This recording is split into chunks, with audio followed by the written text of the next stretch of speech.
Hello everyone. Easy physics by N K channel पर आप सभी बच्चों का एक बार पुनः स्वागत है। आज के इस वीडियो में अपन चर्चा करने वाले हैं हाइगेन का द्वितीयक तरंगिकाओं का सिद्धांत। यहाँ से केवल मात्र एक नंबर का प्रश्न बोर्ड परीक्षा में सामान्यतः पूछा जाता है। किसी भी प्रकार के कॉम्पिटिटिव एग्जाम में यहाँ से कोई प्रश्न नहीं पूछा जाता, लेकिन बोर्ड परीक्षा के लिए आज की जो एक बहुत छोटी सी परिभाषा होने वाली है और एक सिंपल सा डायग्राम अपन पढ़ने वाले हैं, ये मुख्य रूप से पूछा जाता है। सबसे पहले अपन चर्चा करते हैं कि प्रश्न किस तरीके का आता है। प्रश्न आता है कि हाइगेन की द्वितीयक तरंगिकाओं को परिभाषित कीजिए, या केवल डायरेक्ट ये कहा जा सकता है कि द्वितीयक तरंगिकाएं किसे कहते हैं। आप लोगों ने पिछले वीडियो में पार्ट 1 में अपने चर्चा करी थी कि हाइगेन ने यह कहा कि किसी भी माध्यम के कण यदि एक ही कला में कंपन कर रहे हैं तो उन सभी कणों का बिंदुपथ, कौन से सभी कण, जो सभी एक समय पर या किसी क्षण विशेष पर एक ही कला में कंपन कर रहे हैं, उनको अपन तरंगाग्र कहते हैं। यानी वेव फ्रंट की डेफिनेशन अपन ने पढ़ी थी, तो उसी के आगे का पार्ट आज अपन पढ़ने वाले हैं। चलिए शुरू करते हैं आज का टॉपिक। बेटा, हाइगेन ने कहा था कि प्रकाश जो है वो तरंग के रूप में गति करता है, ठीक है। और तरंग के रूप में गति करेगा तो किसी एक बिंदु प्रकाश स्रोत ले लीजिए, रेखीय प्रकाश स्रोत ले लीजिए, या फिर बिंदु और रेखीय प्रकाश स्रोत की वजह से बनने वाला समतल तरंगाग्र ले लीजिए। तो हाइगेन ने यह कहा कि मान लीजिए कि आपके पास यहां पर कोई एक प्रकाश स्रोत एस है, और ये कैसा प्रकाश स्रोत है? बिंदु प्रकाश स्रोत है। आप बहुत अच्छे से जानते हैं कि इसकी वजह से सभी दिशाओं में प्रकाश है वो उत्सर्जित होगा, लेकिन अपन सभी दिशाओं में डायग्राम नहीं बना पाएंगे, इसलिए थोड़ा सा डायग्राम को इजी बनाने के लिए एक पर्टिकुलर डायरेक्शन अपन इस तरफ, या फिर आप ये कह सकते हैं एक्स एक्स की दिशा में अपन एक डायरेक्शन ले लेते हैं, ठीक है। इस डायरेक्शन के ऊपर आप जानते हैं कि ये एक बिंदु प्रकाश स्रोत है, तो इसकी वजह से बनने वाला जो तरंगाग्र होगा वो आपका किस तरह का होगा? सर, एक निश्चित त्रिज्या का कोई गोला होगा, एक निश्चित त्रिज्या का कोई गोला होगा। तो वो जो गोला है उसका एक छोटा सा पार्ट, एक छोटा सा भाग मैं यहां पे ले लेता हूं। मान लीजिए मैं इसको नाम दे देता हूं ए बी। तो ये आपका इस बिंदु प्रकाश स्रोत की वजह से बनने वाले गोलीय तरंगाग्र का छोटा सा हिस्सा है। बेटा, अपन डेफिनेशन को रटेंगे नहीं, पहले अपन अच्छे तरीके से इसकी डेफिनेशन को समझते हैं, फील करते हैं, उसके बाद अपन इसे अपने शब्दों में लिखेंगे। हाइगेन ने कहा कि ये जो गोलीय तरंगाग्र है, इस गोलीय तरंगाग्र का जो प्रत्येक कण है जो समान कला में कंपन कर रहा है, ये सभी कण ऊर्जा प्राप्त करके, किससे ऊर्जा प्राप्त करेंगे? इस प्रकाश स्रोत से आने वाली ऊर्जा को प्राप्त करके ये सभी पार्टिकल जो समान कला में कंपन कर रहे हैं, ये खुद एक नए प्रकाश स्रोत की भांति व्यवहार करेंगे। क्योंकि ये सभी के सभी पार्टिकल्स हैं, तो बिंदु प्रकाश स्रोत की भांति व्यवहार करेंगे। तो हाइगेन ने कहा कि ये सभी पार्टिकल खुद एक गोलीय तरंगाग्र उत्सर्जित करेंगे। मान लीजिए कि इस तरीके से ये एक बिंदु प्रकाश स्रोत है, वो गोलाकार तरंगाग्र बना रहा है। यहां पे ये एक दूसरा जो बिंदु प्रकाश स्रोत है, ये खुद एक गोलाकार तरंगाग्र बना रहा है। कुल मिलाकर के ये कहा जा सकता है कि ये जितने भी पार्टिकल जो समान कला में कंपन कर रहे थे, वो खुद एक गोलाकार तरंगाग्र का निर्माण करेंगे। यहां से जो प्रकाश होगा वो सभी दिशाओं में गति करेगा। लेकिन हाइगेन ने यह बताया कि ये जो जितने भी द्वितीयक प्रकाश स्रोत हैं, समझने का प्रयास करें। मुख्य प्रकाश स्रोत कौन है? ऐश है। इससे मिलने वाली एनर्जी की वजह से ये सभी पार्टिकल जो समान कला में कंपन कर रहे हैं, ये द्वितीयक प्रकाश स्रोत की भांति व्यवहार करेंगे। और कैसे प्रकाश स्रोत? बिंदु प्रकाश स्रोत। और आप भली भांति जानते हैं कि सर, बिंदु प्रकाश स्रोत की वजह से तो गोलाकार तरंगाग्र उत्सर्जित होंगे। अब इन सभी गोलाकार तरंगाग्रों के ऊपर आप लोगों को एक उभयनिष्ठ पृष्ठ लेना है, एक ऐसा पृष्ठ लेना है जो सबको स्पर्श करता हुआ निकले। तो आप कह सकते हैं कि सर, एक वाला तो ये पृष्ठ होगा, एक पृष्ठ तो ऐसा है जो इनको स्पर्श करके निकल रहा है, ठीक है। ये प्रकाश के संचरण की दिशा में बाहर की तरफ है। और आप ये भी कह सकते हैं कि सर, एक पृष्ठ और भी होगा जो अंदर की तरफ है, वो भी इन सभी को स्पर्श करते हुए निकलेगा, ठीक है बेटा। तो ये जो बाहर वाला पृष्ठ है जो आगे की तरफ निकल रहा है इसको अपन नाम डाल देते हैं A1 एंड B1, और ये जो अंदर की तरफ पृष्ठ बन रहा है इसे अपन कह देंगे A2 एंड B2। अब हाइगेन ने यह कहा कि ये जो बाहर की तरफ या प्रकाश के तरंग संचरण की दिशा में ये जो बाहर वाला पृष्ठ बन रहा है इन्हें अपन द्वितीयक तरंगिकाएं कहेंगे, द्वितीयक तरंगाग्र कहेंगे।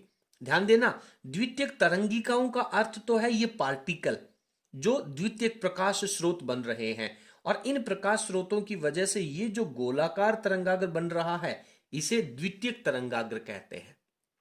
ठीक है, और यदि इस बिंदु प्रकाश स्रोत की वजह से अपन बहुत ज्यादा दूरी पर, बहुत बड़ी दूरी पर एक गोलाकार तरंगाग्र लेंगे, तो कल के वीडियो में आप लोगों ने बहुत अच्छे से पढ़ा था कि यदि गोलाकार तरंगाग्र बहुत बड़े आकार का हो जाता है तो वो एक समतल तरंगाग्र की भांति व्यवहार करेगा।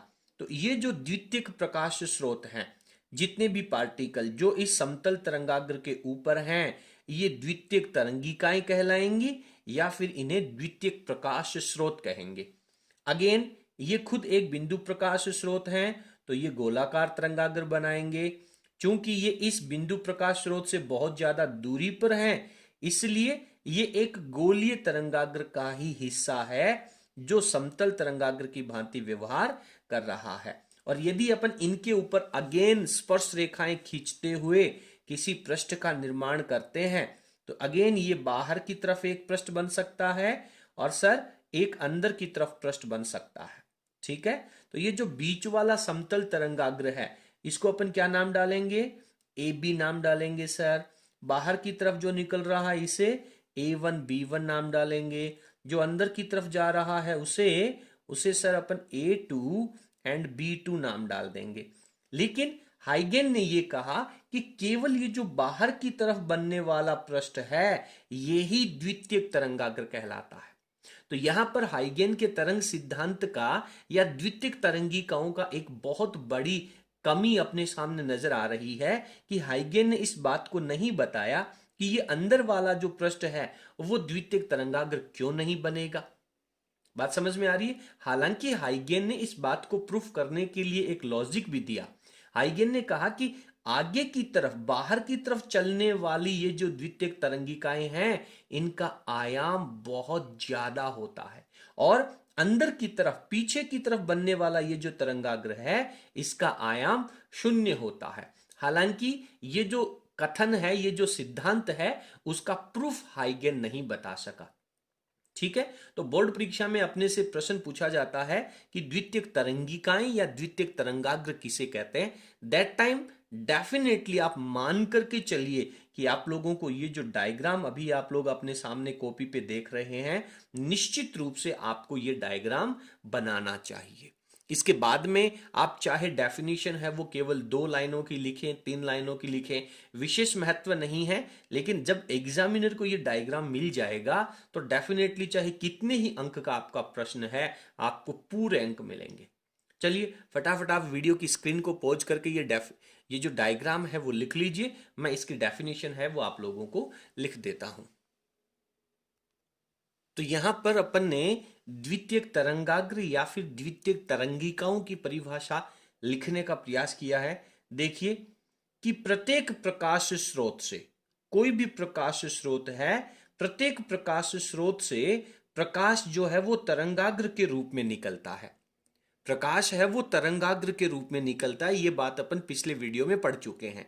यदि बिंदु प्रकाश स्रोत है तो गोलीय तरंगाग्र बनेगा, रेखीय प्रकाश स्रोत है तो बेलनाकार तरंगाग्र बनेगा।